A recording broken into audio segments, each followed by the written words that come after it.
जी madam, आपका academic background क्या सब है? थोड़ा आपसे भी पूछ लिया जाए। एकेडमिक बैकग्राउंड आपका क्या सब है बच्चे? मैं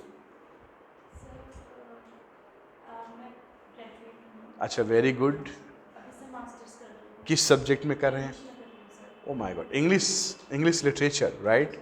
अच्छा ठीक है, इंग्लिश लिटरेचर जो है आपका सब्जेक्ट है। ग्रेजुएशन आपने क्या सब्जेक्ट में किया बच्चे? सर मेरे सब्जेक्ट्स थे ज्योग्राफी का, और सोशियोलॉजी का, और मेरा एजुकेशन था, राइट राइट फिजिकल एजुकेशन था एंड इंग्लिश राइट। आपके लिए क्या सब्जेक्ट रखना चाहते हो आप ऑप्शन में? PSIR, सोशियोलॉजी, ज्योग्राफी बहुत बड़ा सिलेबस है। सर मैं PSI PSIR ही रखना चाहो, it's a good subject, right, very good.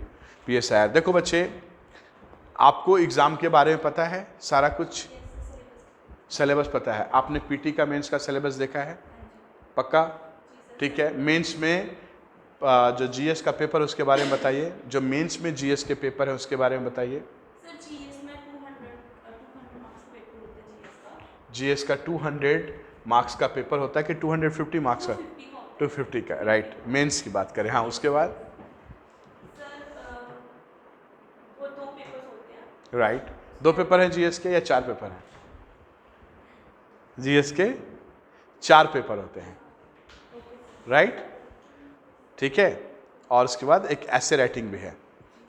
देखो मैं आपको एक बार फिर से बता रहा हूँ, जो GS है, GS के 4 पेपर हैं आपके। GS paper 1, right, GS paper 1, right. Apart from ऐसे राइटिंग, GS पेपर 1 में आपका जो कंपोनेंट है हिस्ट्री है, राइट। रिमेंबर, हिस्ट्री जो है 18th सेंचुरी के बाद, जिसको आप मॉडर्न इंडिया कहते हैं, right, modern India, okay. Then art and culture, art and culture post independent, post independence, right. फिर है आपका Indian society, Indian society, getting my point? Indian society, okay, Indian society, and then geography, specially Indian geography. ये GS paper 1 है, right. GS paper 1 में आपको ये सारी चीजें पढ़नी है। When we talk about the GS paper 2, it comprise Indian polity, Indian polity, okay, international relation, governance, right, social issues और सोशल जस्टिस, राइट। ये हालांकि सोशोलॉजी के टॉपिक से भी कनेक्टेड है।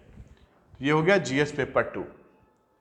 When we are coming to GS paper 3, GS paper 3, इसमें क्या है? Science and tech, economics, right, science and tech है, इकोनॉमिक्स है, इंटरनल सिक्योरिटी है,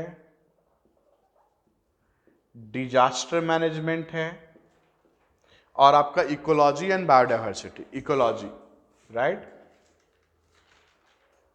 इकोलॉजी है, ओके।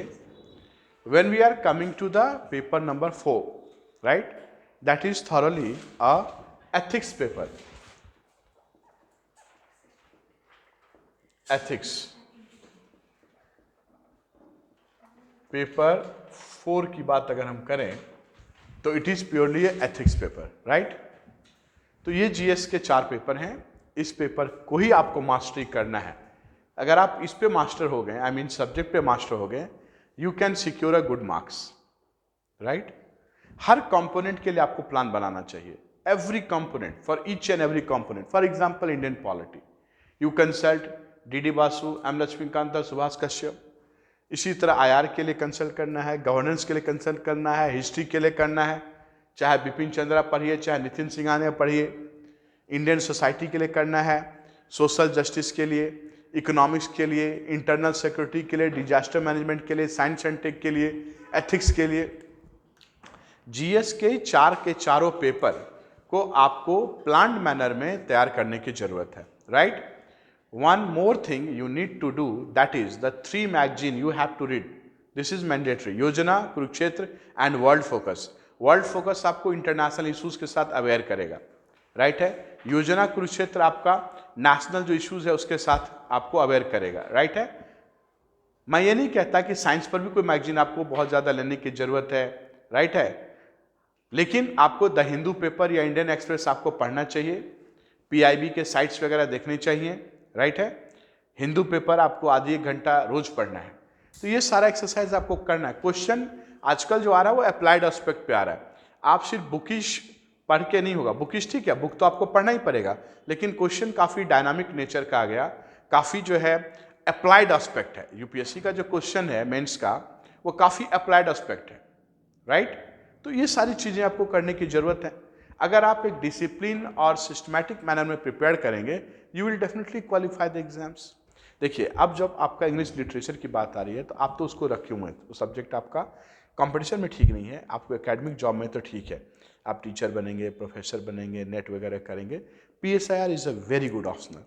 PSIR अगर कोई लेता है तो इसको आपका ये टॉपिक्स पूरा मिल रहा है। पॉलिटिकल साइंस में ये सारी चीज़ें आ जाएंगी, IR वगैरह आ जाएगा, पॉलिटी आ जाएगा, सोसाइटी का भी कुछ पॉइंट्स आपको आ जाएंगे, इंटरनल सिक्योरिटीज आ जाएगा, एथिक्स में बहुत कुछ आ जाएगा। So PSIR as a subject, you see it impacted to all the 4 subject, right, it impacted to all 4 subject.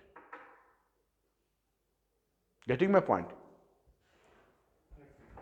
अगर आप बोलो तो PSIR का मैं आपको बता दूं कि क्या सब पढ़ना है, उसको कैसे करना है। सोशियोलॉजी का बता रहे हैं, कोई दिक्कत नहीं है।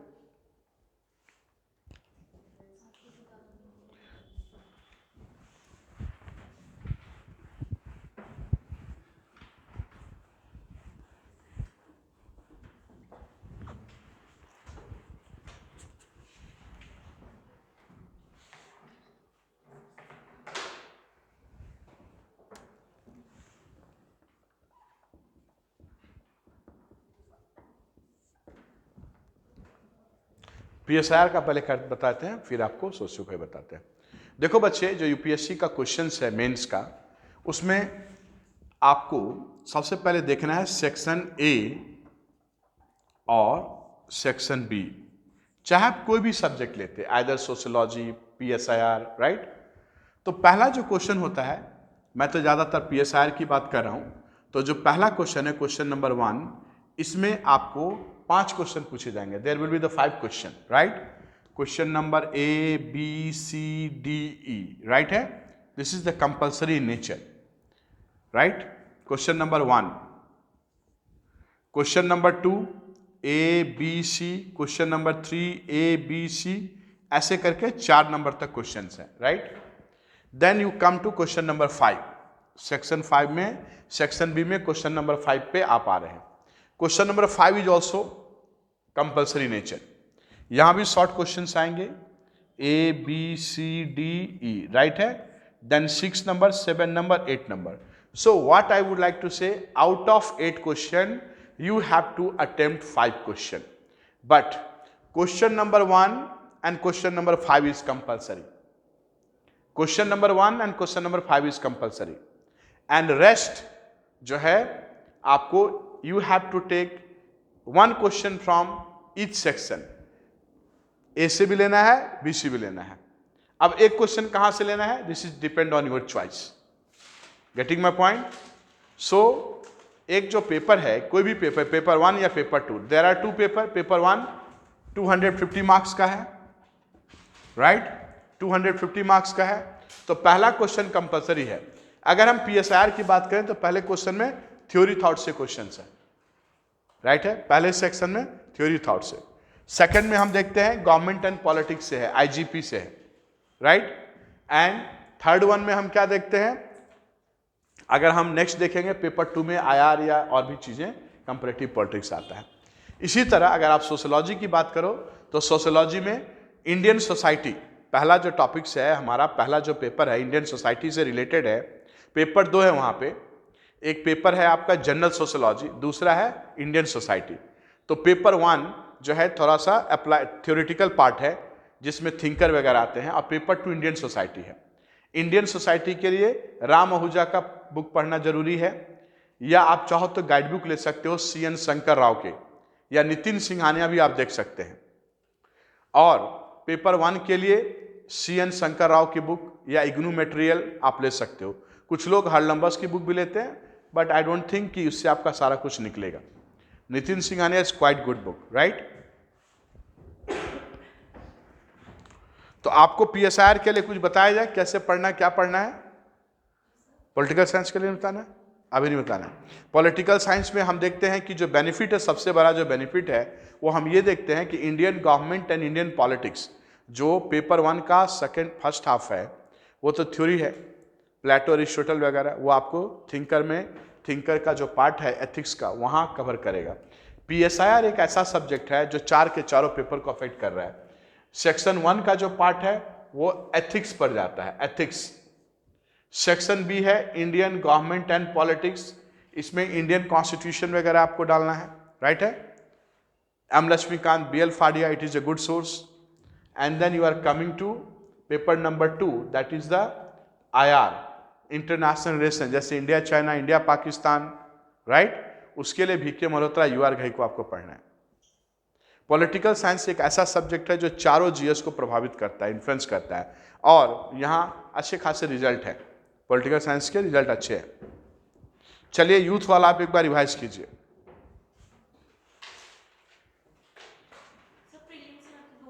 हाँ, प्रीलिम्स में एक CSAT है आपका और GS है। CSAT जो है आपका सिर्फ जो है क्वालिफाइंग्स है। CSAT is not a tension, क्योंकि पेपर भी आजकल इजी आ रहे हैं और मैथ्स भी कोई खास नहीं आ रहा, आपको कॉम्प्रिहेंशन है, रीजनिंग है, ये सारी चीजें हैं। तो CSAT सिर्फ क्वालिफाइंग नेचर का है। आपका जो मेरिट बनेगा वो किस पर बनेगा? वो GS पे बनेगा।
बच्चे आपने कोई बुक अभी तक नहीं लिया है? नो सर एक ही है, मैंने पहले की एनसीईआरटी ली है, इंडियन सोसाइटी इंडियन सोसाइटी के लिए?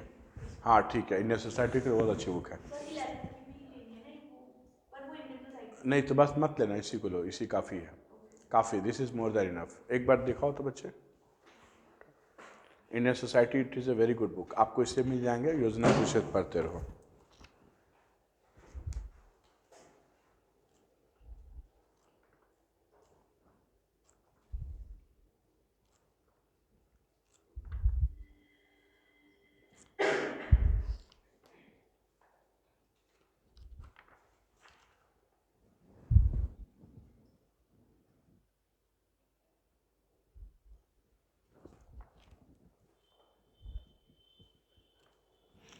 एक पॉलिटी के लिए लक्ष्मीकांत ले लीजिएगा, रीजनलिज्म का भी टॉपिक्स दिया है इसमें। सर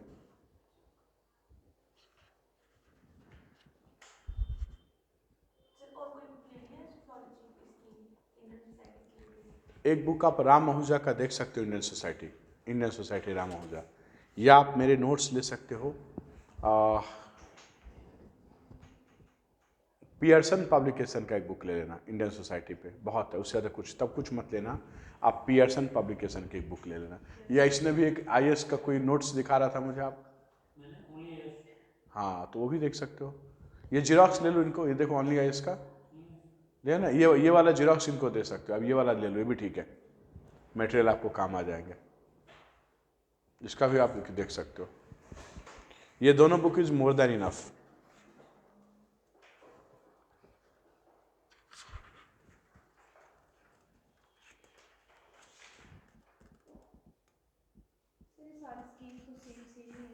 हाँ हाँ, सभी सेम ही है, सबको टॉपिक्स यही है। हाँ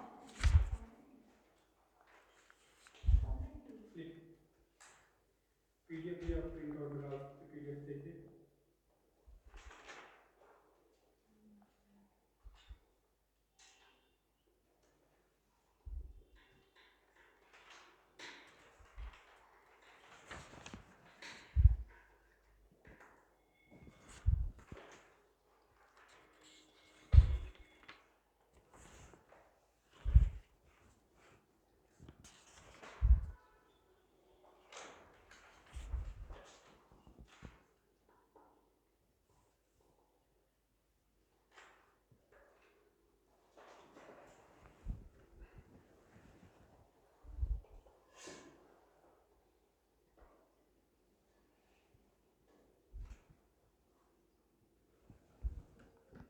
ऐसे ये बुक पढ़ना बहुत ज़रूरी है इंडियन सोसाइटी के लिए ना, दिस इज़ वेरी गुड, इसको पढ़ के ही वो पढ़ोगे तो फ़ायदा होगा, ये भी मैं कह रहा हूँ। ये बुक फर्स्ट है इंडियन सोसाइटी का, ये बुक सबको मैं कहता हूँ पढ़ने के लिए। इंडियन सोसाइटी की जो एनसीईआरटी की 11 क्लास है नहीं बच्चे, 12th की, 11th-12th की जो भी है, 11th क्लास 12th का, ये बुक पढ़ के ही इंडियन सोसाइटी वाली वो ज़्यादा बेहतर है। एनसीईआरटी ऑलवेज इज गोल्ड, दिखता है वैसा बट इट ऑलवेज गोल्ड। बोलिए मैडम, आप बोलिए, यूथ अनरेस्ट से क्या क्या हम देखते हैं भारत में? Youth unrest is the challenge, एक समस्या है यूथ अनरेस्ट, क्या चीज़ें हम देखते हैं इसके लिए? सर यूथ अनरेस्ट किससे होती है, मतलब क्यों होता है, क्या वजह है, गवर्नमेंट ने क्या सब पॉलिसी चलाए हैं? सर पोवर्टी, अनएम्प्लॉयमेंट, हाँ और पोर्शन डिपेंडेंस के बाद हमारे पास कम्युनिज्म भी है, एक नो लैंड रिफॉर्म, हाँ हाँ पार्टीज भी यूज करती है यूथ को। और सर गवर्नमेंट ने इन सब के लिए प्रोविजंस भी दिए हुए हैं कॉन्स्टिट्यूशन में, जैसे आर्टिकल 21 और आर्टिकल 23, 24 हाँ एंड 46 वीकर सेक्शन के लिए। एंड गवर्नमेंट ने काफी सारी स्कीम चलाई, जैसे दीनदयाल ग्रामीण कौशल योजना है, प्रधानमंत्री करके कोई स्कीम है। बोलिए, अच्छा आप बोलो, कोई कॉन्स्टिट्यूशनल पॉइंट भी है? कॉन्स्टिट्यूशन प्रोविजंस हैं, हाँ जैसे? आर्टिकल 21 हो गया, right to life and liberty, हाँ आर्टिकल 21A हो गया, राइट टू एजुकेशन, आर्टिकल 46 हो गया, हाँ हाँ प्रोटेक्शन ऑफ वीकर सेक्शंस, इसमें एसटी और एससी भी आते हैं, राइट, और आर्टिकल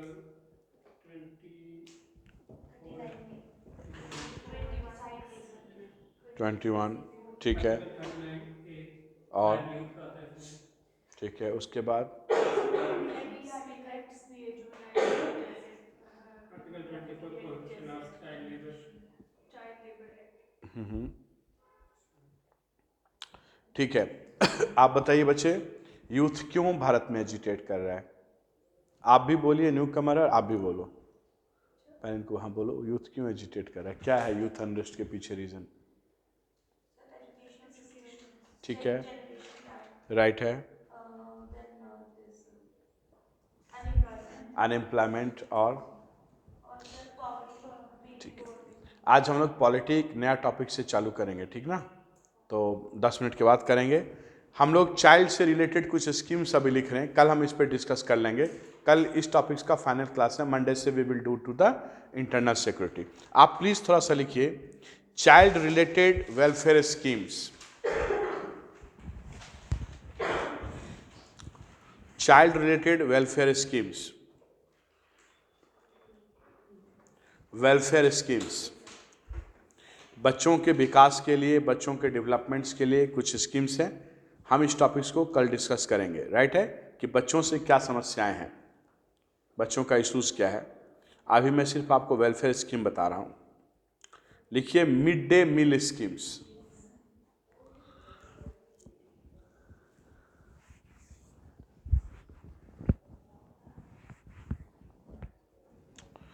पॉइंट नंबर 2 में integrated child developmental schemes,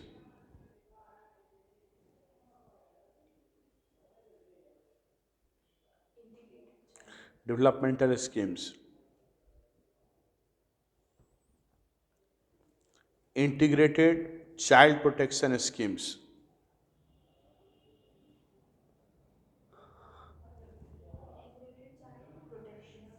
protection scheme,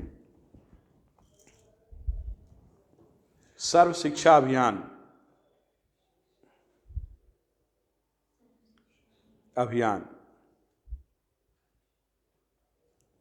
integrated programme for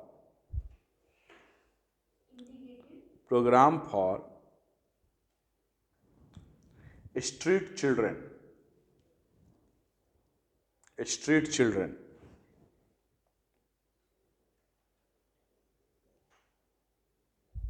next Kishori Shakti योजना,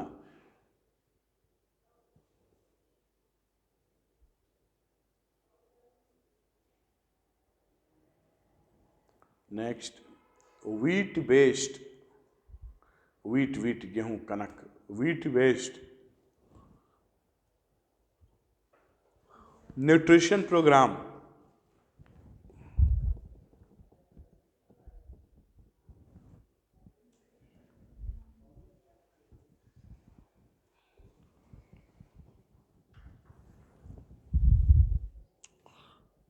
WBNP, उसका क्या नाम है? WBNP। उसके बाद लिखिए न्यूट्रिशन, WBNP था वीट बेस्ड का।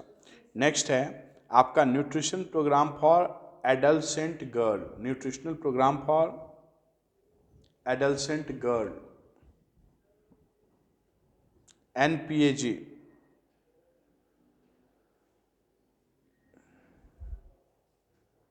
नेक्स्ट बालिका समृद्धि योजना,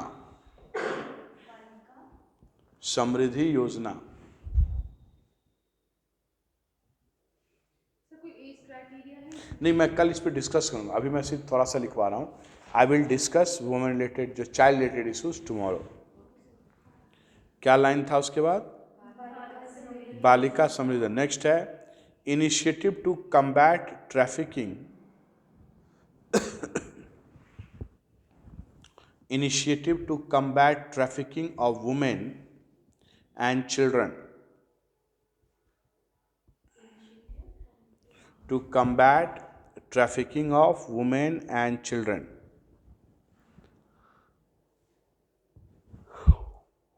Next है Central Adaptation Resource Agency, CARA,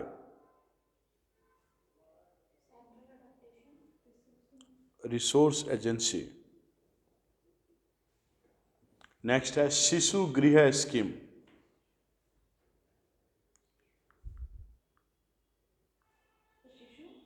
गृह scheme, child line service,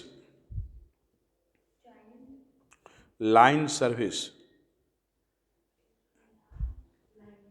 LINE, line service, reproductive and child health programme,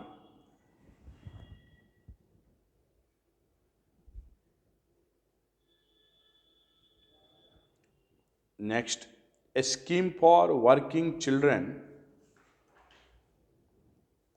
scheme for working children in need of care and protection,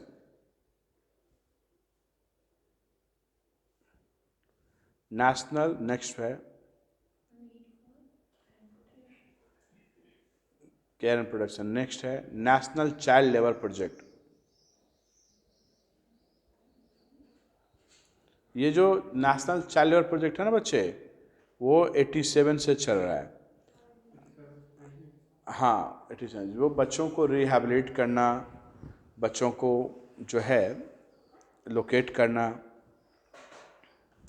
देखो जो छोटे छोटे बच्चियां हैं, जो गर्ल्स हैं, उनके लिए भी समाज में समस्याएं हैं, राइट है। चाहे न्यूट्रिशन से रिलेटेड इश्यूज हो, एडुकेशन से रिलेटेड इश्यूज हो, ह्यूमन ट्रैफिकिंग रिलेटेड इश्यूज हो, right. There are the number of issues, right. Women related issue, adult girls related issues हैं, इवन खास करके चिल्ड्रन से रिलेटेड स्कीम्स हैं, राइट। भारत में कुछ समस्याएं जैसे इन्फेंट मोर्टेलिटी रेट, सुना होगा आपने इन्फेंट मोर्टेलिटी रेट, वो जो है काफ़ी ज़्यादा है, खास करके सेंट्रल इंडिया का। साथ में जो है न्यूट्रिशन की समस्याएं, एनीमिया का प्रॉब्लम भी गर्ल चाइल्ड में हम देखते हैं। भारत सरकार ने ICDS स्कीम चलाया 75 में, integrated child developmental scheme, right. साथ में हम देखते हैं कि एक अलग डिपार्टमेंट बना दिया गया मिनिस्ट्री वुमेन से रिलेटेड। ये सारी चीज़ें करी गई, क्यों? क्योंकि गर्ल्स के लिए, गर्ल्स की समस्याएं में एजुकेशन का हम इश्यूज देखते हैं। ह्यूमन ट्रैफिकिंग, आज के टाइम में human trafficking is a big issue. छोटी छोटी बच्चियों को बेच देना या कहीं किसी गलत एक्टिविटी में इन्वॉल्व करना। कैलाश सत्यार्थी ने एक NGO चलाया, इसका नाम था Bachpan Bachao, and Kailash Satyarthi got the Nobel award with the Malala Yousafzai. So what I would like to say that कि बहुत सारे NGOs, बहुत सारी इंस्टीट्यूशन महिलाओं के एजुकेशन के लिए काम करें, उनके टेक केयर के लिए काम करें, प्रोटेक्शन के लिए काम करें, लेकिन हमारे समाज का जो जेंडर बायसनेस है वो बहुत ज़्यादा है और एक प्रॉब्लम है। आपने भी सोसाइटी पढ़ाई होगा, आपने बड़ी सारी चीज़ें देखी हैं उसके अंदर, ठीक है। एक बार मुझे आप बता दो कि क्या सब पढ़ चुके हो सोसाइटी में। आपका कॉपी शुरुआत से जो लोग थे जिन्होंने पूरी क्लास करी हैं, मुझे कल इसको बाइंड अप करना है और मंडे से नेक्स्ट टॉपिक जो हम लोग स्टार्ट करेंगे। आप बताओ, आप तो सारे क्लास में थे। हाँ, कौन था सारे क्लास में? शायद राइट,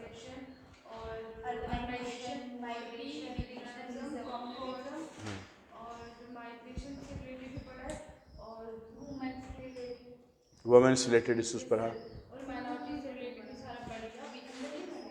हाँ हाँ, सारा पढ़ लिया सोसाइटी का, ठीक है। कोई सवाल है बच्चे आपका एग्जाम से रिलेटेड एंड ऑल? अब जो है नेक्स्ट क्लास जो है आपके लिए है पॉलिटी की क्लास, राइट है, क्योंकि वो थोड़ा सा ये तो अब बाइंड अप चल रहा है, ठीक ना। प्रियम्बल नहीं पढ़ा? हंगर पॉवर्टी वाला जो है, चलो कोई नहीं, वो सभी कर लेंगे, ठीक है। आपका कॉपी है, जिसके पास कॉपी हो उस सब एक दूसरे को शेयर करना। मैं फिर बोलूँगा आपको, अगर आप योजना कुरुक्षेत्र, स्पेशली सोसाइटी वाले पार्ट के लिए कुरुक्षेत्र आपको पढ़ते रहना चाहिए, क्योंकि टेक्नोलॉजी रिलेटेड जो चेंजेस आ रहे हैं, रूरल इंडिया में जो डेवलपमेंट्स आ रहे हैं, उन चीज़ों को आपको पढ़ना है। सोशल मीडिया का पॉजिटिव नेगेटिव इम्पैक्ट पढ़ना है। देखो बच्चे, ये जो एग्ज़ाम है वो 2 फेज में है। पहला फेज है MCQ, आपका बहुत अच्छा होना चाहिए, यानी आप ऑब्जेक्टिव क्वेश्चन में आप चैंपियन बने रहो। अब आप ऑब्जेक्टिव क्वेश्चन में कैसे चैंपियन बनेंगे उसके लिए आप हिस्ट्री, पॉलिटी, ज्योग्राफी, इकोनॉमिक्स, ये सब चीज़ें अच्छे से करके रखोगे, right. History, geography, polity, economics, अगर आप इनको बहुत अच्छे से करके रखेंगे एमसीक्यू, तो आपका पीटी में पास होने की संभावना है। जब आपकी अच्छी हैंडराइटिंग, अच्छा presentation and good knowledge of writing skill के साथ अगर आप लिखते हो तो आपका मेंस का एग्जाम होगा। तो आपको दोनों लेवल पे पढ़ने की ज़रूरत है। You need to take a holistic approach. Holistic का मतलब है कि दोनों लेवल पे आपको काम करना है। आपको एमसीक्यू लेवल पे भी काम करना है, सब्जेक्टिव लेवल पे भी काम करना है। एग्ज़ाम का जो रिक्वायरमेंट है, एग्ज़ाम की रिक्वायरमेंट एक डिफरेंट रिक्वायरमेंट है। आपको हमेशा एग्ज़ाम के रिक्वायरमेंट के हिसाब से ही पढ़ना है, क्योंकि आपका जो ऑब्जेक्टिव है वो क्या है, एग्ज़ाम पास करना, राइट। इसीलिए ऐसे सब्जेक्ट का चुनाव करना चाहिए जो स्कोरिंग हो, जो जीएस में हेल्पफुल हो, जिसमें आपका इंटरेस्ट हो।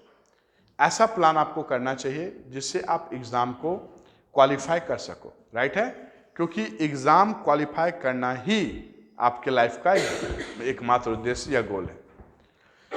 ठीक है मिस पूजा, ग्लोबलाइजेशन का क्या इम्पैक्ट है वुमेन के ऊपर? पॉजिटिव नेगेटिव दोनों में। पॉजिटिव में वो अपने राइट्स के बारे में अब ज़्यादा जान पाती है, she is educated, Right. She know the right of her life. And negative में ये है कि वो ज़्यादा फेमिनिज्म को नेगेटिव वे में लेके जा रही है। जहाँ वो पहले अपनी फैमिली का सोचती थी, now she is self centred to herself only. Okay, आप बताओ महिलाओं से रिलेटेड, वुमेन से रिलेटेड भारत सरकार ने कौन कौन से लॉ वगैरह पास किए हैं? लॉ पास किए हैं आज़ादी के बाद। आपने तो सोशलॉजी पढ़ा होगा, सर कॉलेज में पढ़ा है। ठीक है बच्चे, आपने तो लॉज पढ़े हैं ना, कुछ लॉज, कुछ एक्ट वगैरह भारत सरकार ने पास किया है। आज़ादी के बाद भारत सरकार ने महिलाओं के अधिकार के लिए कौन कौन से राइट, कौन कौन से लॉ पास किए हैं? और सती प्रथा आज़ादी के बाद था, हाँ, लेकिन सती से रिलेटेड एक्ट भी पास किया गया 1986 में। उसके बाद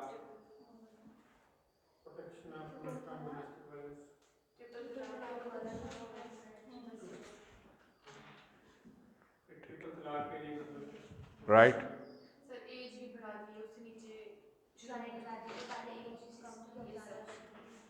एज भी किया। और डोमेस्टिक वायलेंस नहीं बताओगे? Nirbhaya act, live in relation से रिलेटेड। ठीक है बच्चे, आप लोग थोड़ा डिस्कस करो और थोड़ा सा रिवाइज करो। अब हम लोग 10 मिनट के बाद हम डिस्कस करेंगे प्रियम्बल के ऊपर, राइट है। इसको बंद कर दिया जाए, इसको बंद कर दो।